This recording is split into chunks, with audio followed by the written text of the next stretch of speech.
Hello, everyone. Welcome to Paying for Your Bootcamp, a workshop here at Flatiron School. My name is Patricia Rodriguez. I am the events manager here, and we're so excited to have you join us this evening or afternoon, wherever you're joining us from. Today, I'm joined by Jem, who is the Director of Admissions here at Flatiron School, who will walk us through various financing options, including loans, scholarships, and payment plans. We will also tackle some frequently asked questions about tuition and debunk some common myths about financing and career change. There will be an opportunity at the end to ask any questions that you may have. The chat feature, again, it is available and it is on, as well as the Q&A. If you have any questions throughout the presentation, please feel free to drop them there. So I'll pass it away. Awesome. All right. Hopefully everyone can see that. Yes. But great. Let's go ahead and get it kicked off. I'm so excited to talk about how to pay for boot camps. A little bit of the agenda, even though we've been introduced, I'll go a little bit deeper and then talk about some key definitions that are really important when you're talking about financing, so that you know what terms to listen for and what they mean.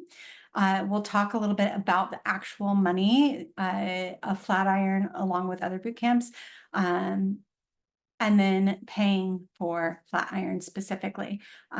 In this, I'm also going to talk about a couple of myths, bust those for you as well. Quick intro, my name's Jem. I'm the Senior Director of Admissions. So the team that works with me here at Flatiron is the team that really talks to you prior to application, during the application, and during what we call onboarding, where you may be working through a prep course, securing your financing, and signing all of your enrollment documentation so that by day one, you're fully enrolled and ready to go by your cohort chosen start date. So that's my team. My background is in revenue operations. I'm a professional development mentor. I really help people transform their careers, and companies and teams do more with less. I'm also personally a traveler. I love watching sports, specifically F1, NBA, MLB, and WNBA as well. I was just at a Phoenix Mercury versus New York Liberty game last night. So it was a lot of fun. Liberty smoked us. They did a great job. And I'm also a lifelong learner, which is really important for anyone who's looking into tech boot camps for any type of discipline. Being that lifelong learner really helps that career blossom. So let's dive in about what a boot camp is and what it's not. So to me, a boot camp, well, not to me, technically, a boot camp is a skilled-based education where we're teaching specific skills needed to enter a field quickly, or it may be to skill up in a current field that you're in.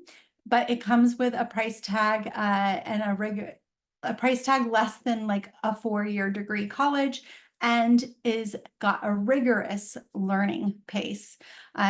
There's support that is very different than traditional education in boot camps.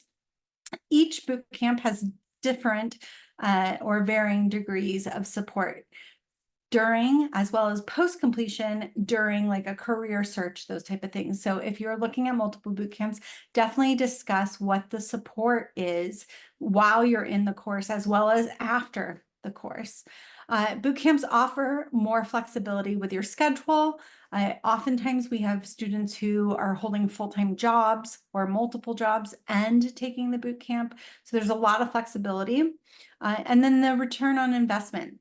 This is a big part of the conversation, especially when comparing schools, like a traditional higher ed versus a boot camp. The return on investment is often seen as greater with a boot camp because you're paying less, earning into that first position, starting your career, getting your promotions, and kind of blossoming into that career much earlier at a lesser rate meaning cost sooner. So really a high return on investment in there. And we'll kind of touch on that a little bit more as well. Key definitions. So just a few important words to know. there's a number of different types of loans out there. So when we're talking about loans for boot camps, the type of loan we're talking about is a private student loan, which is underwritten in a very different way than like a mortgage is, or a car, or just a personal loan. So different types of loans have different kind of rules, policies, laws, and are underwritten in different ways.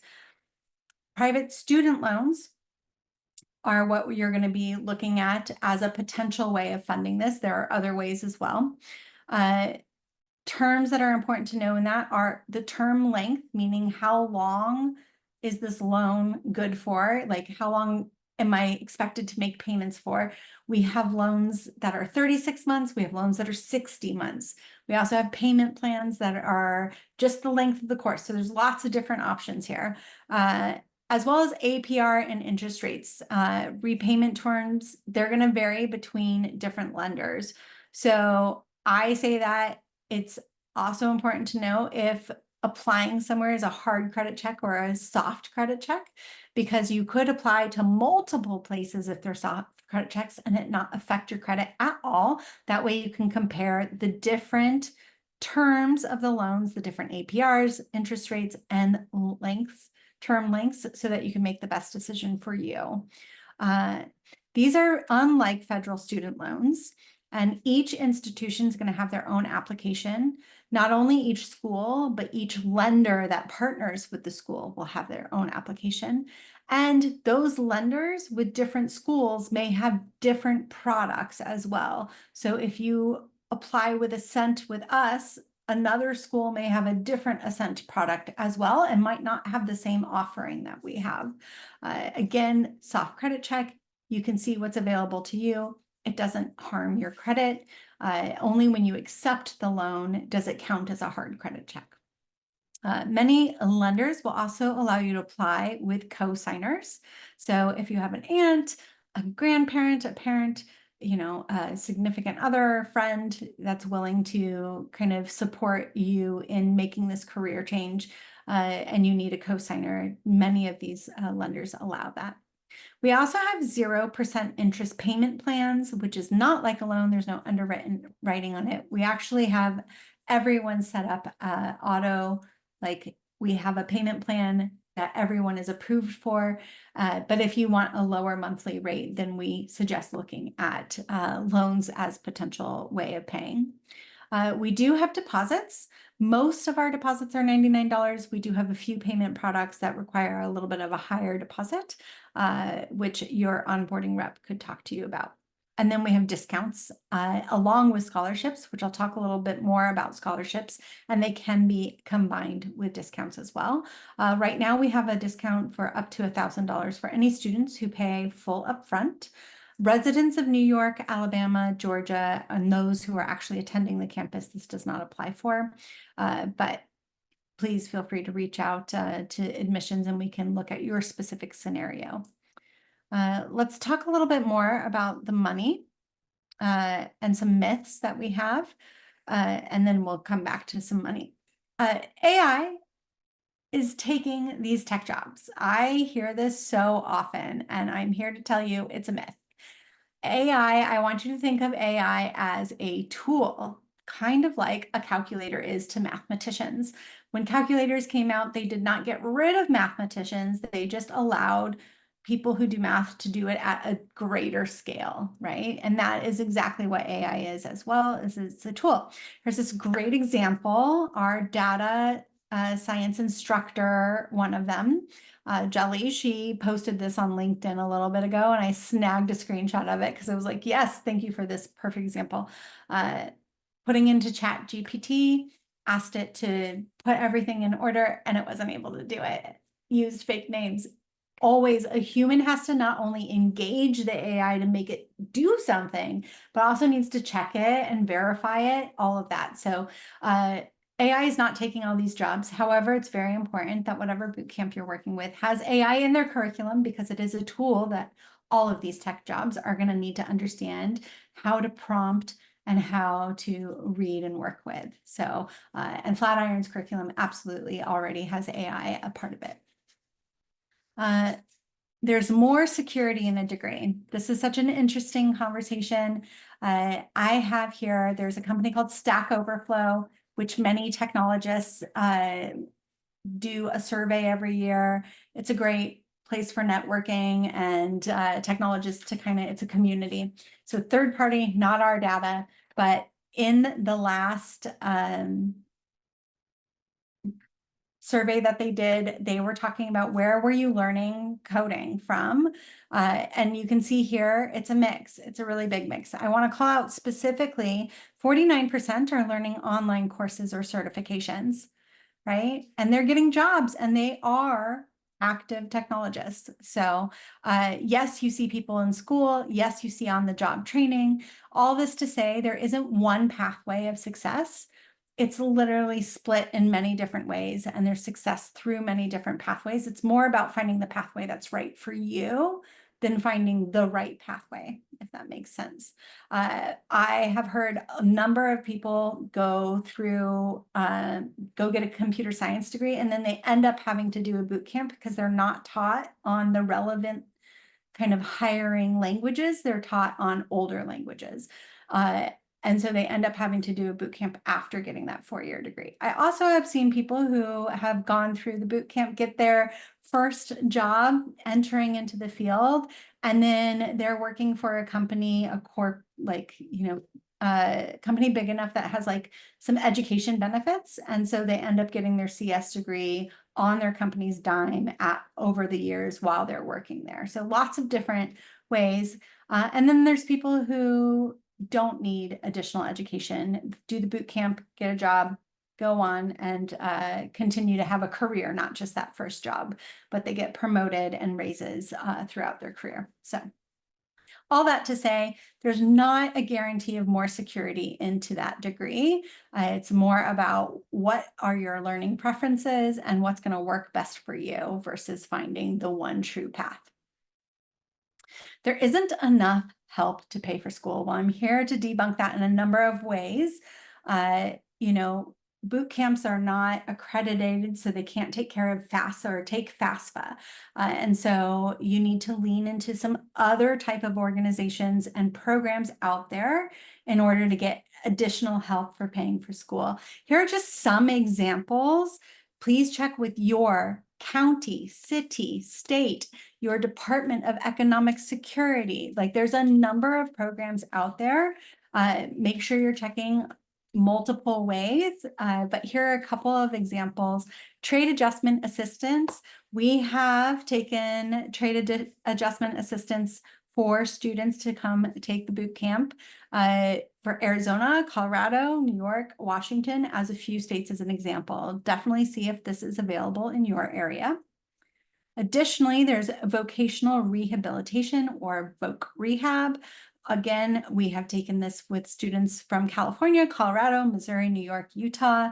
Another one is the Workforce Innovation and Opportunity Act. These are states that I have on record that we've taken it. You may be in a state that this is available as well. So it's definitely worth checking what kind of grants, what kind of programs are out there, especially for tech jobs. I have to have good credit. That's another one we hear. Again, I'm going to kind of jump right into the paying for the Flatiron School. We talked a little bit about that before, which was you can have a cosigner, but we also have payment options that have no underwriting, meaning you don't need to have a certain credit score. We have pay as you learn, which is a payment plan for however long the course is. It's split, your payments are split out across that. So we have payment options for everyone.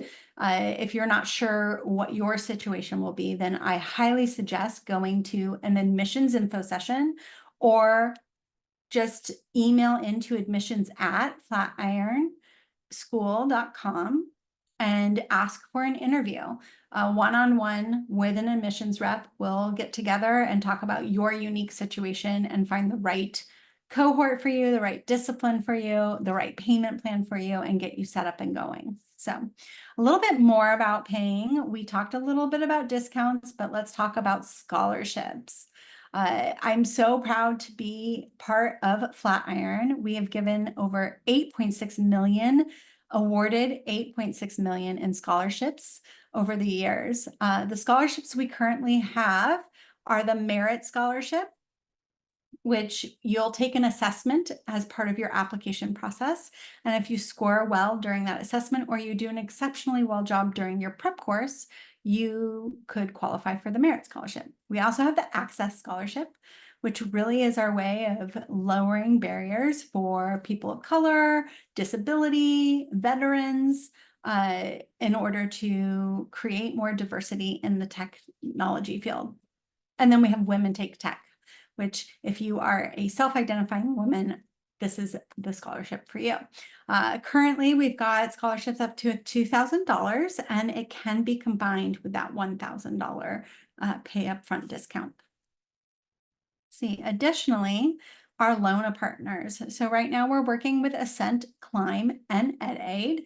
Most students start at EdAid because that's who manages with us the payment plans, the pay as you learn plan, where it's just kind of spread out over time. But people who want lower payments on a monthly basis, they are working with Ascent and Climb to look at the different products. And we have things, again, 36 months, 60 months deferred, where you don't start paying until after your learning portion is done. There's also, I think, interest only, where you're just paying interest until you get a job, those type of things. So a lot of different options.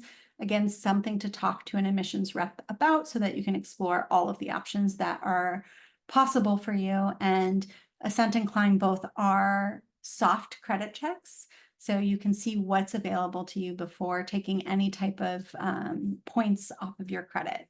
So, yeah, so you might be thinking you're ready. What's the next step? The next step is definitely reaching out and applying if you have not applied.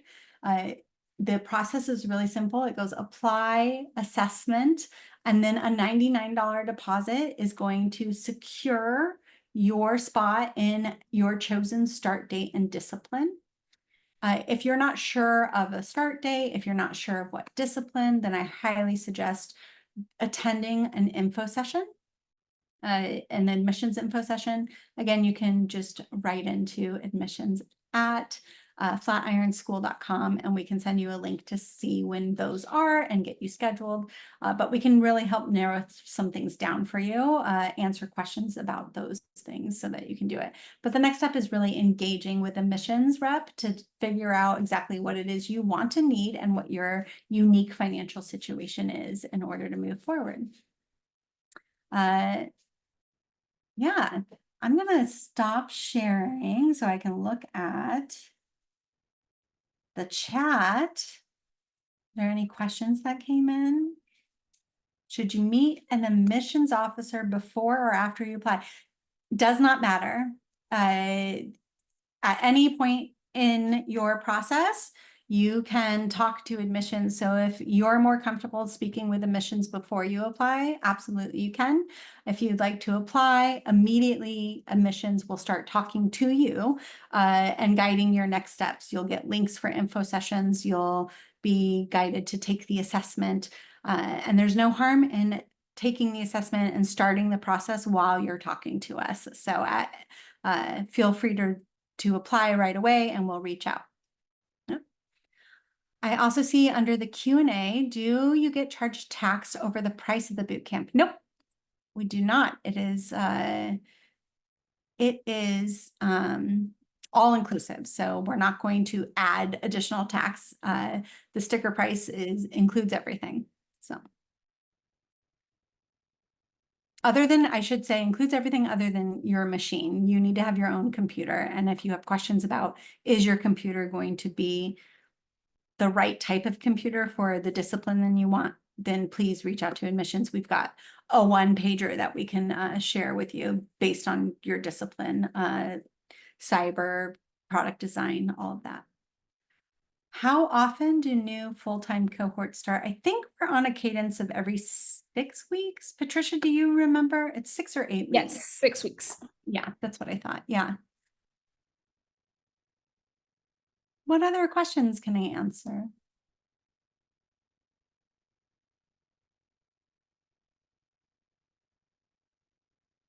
Okay, well, I really just want to encourage everyone that it may not be as difficult to find financial help and secure the financing that some people may think. You know, there's a lot of different grants out there and different programs. They're not all grants, right? Some of them are just programs like the workforce program.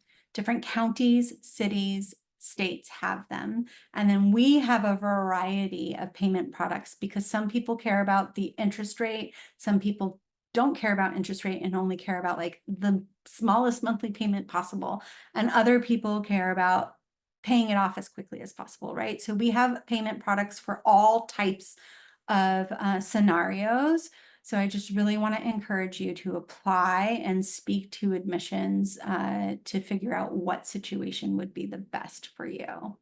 Well, there's no other questions. I'll give you guys 1 more minute. If you have any questions, please feel free to drop them. Again, you can ask them anonymously. If not, thank you so much for watching. We will send this recording for anyone that wants to watch this. I totally encourage you guys to, again, schedule a call with admissions. If you have a unique situation and just want to learn more or want to share more details, please feel free to reach out to them there. We've shared their email and many other ways to get in contact. So please feel free to reach out to us. Jem, do you want to drop any last wisdom, knowledge? Yeah, no, I just genuinely believe anyone can learn the skills that we are learning. And so if you are interested in any of these disciplines, you know, follow that interest. It will lead you far, and we have tons of support. So definitely, you know, follow that curiosity. And I'm so excited for us to talk to you soon. Thank you guys. And by the way, I wanted to say this. If you guys are near the NYC campus, please feel free to come on campus, have a campus tour, get to talk to the community team, which includes myself, and get to know some of our students, some of our instructors. This is a great opportunity to learn a little bit more as to like what you're signing up for and get more of like an insight as to like what it would mean to be a bootcamp student. So if you are in the NYC area, I remember I saw someone that was from Chelsea, please feel free to reach out and come on campus. We're ready to have you. But have a great evening, everyone. And thank you. Bye, everyone.